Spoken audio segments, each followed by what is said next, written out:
So, good morning, children. So, today we will be moving to the PPC or the PPF and the transformation curve.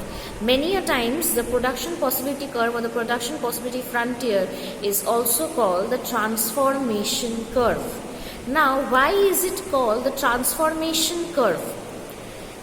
The slope of the PPF or the PPC curve shows how difficult it is to transform from one commodity to another. How difficult it is to transform from one commodity to another. Like, as I said earlier, the transformation curve for the PPC curve is downward sloping. So when it is downward sloping, we are converting from guns to butter. That is, we are sacrificing guns for one extra unit of butter.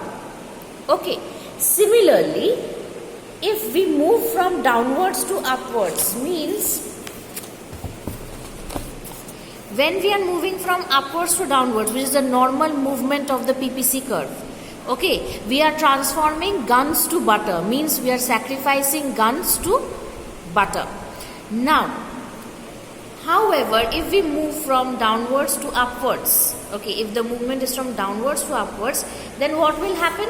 It will be we will be sacrificing the opposite thing, means we will be sacrificing butter for one extra unit of gun. Means we are transforming butter to guns. So now, when we move down the curve, we are transforming guns to butter, and when we are moving upwards, we are transforming butter to guns. So, because of this reason, PPF is known as the transformation curve.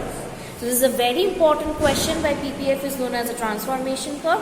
So, for this reason, PPF is, as we are converting from one commodity to another, or we are sacrificing one commodity for another, PPF is called the transformation curve.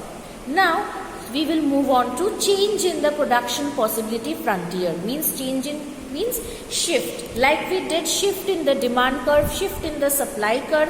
Like the curve was shifting rightwards or it was moving down leftwards.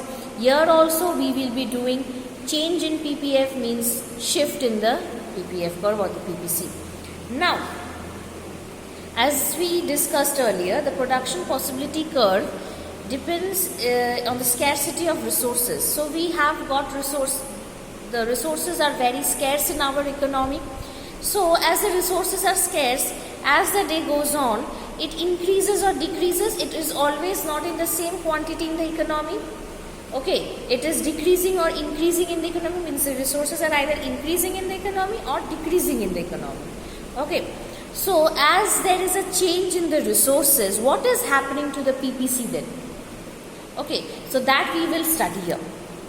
So this change in the resources is bringing change in the PPC curve. This change in the resources, this increase or decrease in the resources is bringing about change in the PPC curve. So this change in the PPC curve due to increase or decrease in resources indicates the increase or decrease in the productive capacity of the economy. Resources are the main input of the economy. Okay, so change in the resources, that is increase or decrease in the resources, is bringing change in the PPC curve. This change in the PPC curve is showing the increase or indicating the increase or decrease in the productive capacity of the economy indirectly. Okay, now there are two changes in the PPC curve: shift or rotation. There are two changes in the PPC curve: shift or rotation. Okay, now when does the shift takes place? Shift takes place when there is change in the resources or technology for both the goods. Means if I am producing guns and butter, there will be change in the resources or change in the technology of production for both the goods, guns and butter. Then only there will be shift in the PPC curve, when there is change for both the goods. Okay, rotation will take place in the PPC curve when there will be change in the resources or technology in production for any one good. Rotation will take place when there will be change in the resources or change in the technology for only one good. Now, why there is only change in the resources and technology? We assumed in the assumptions of the PPC curve that resources and technology is given. Okay.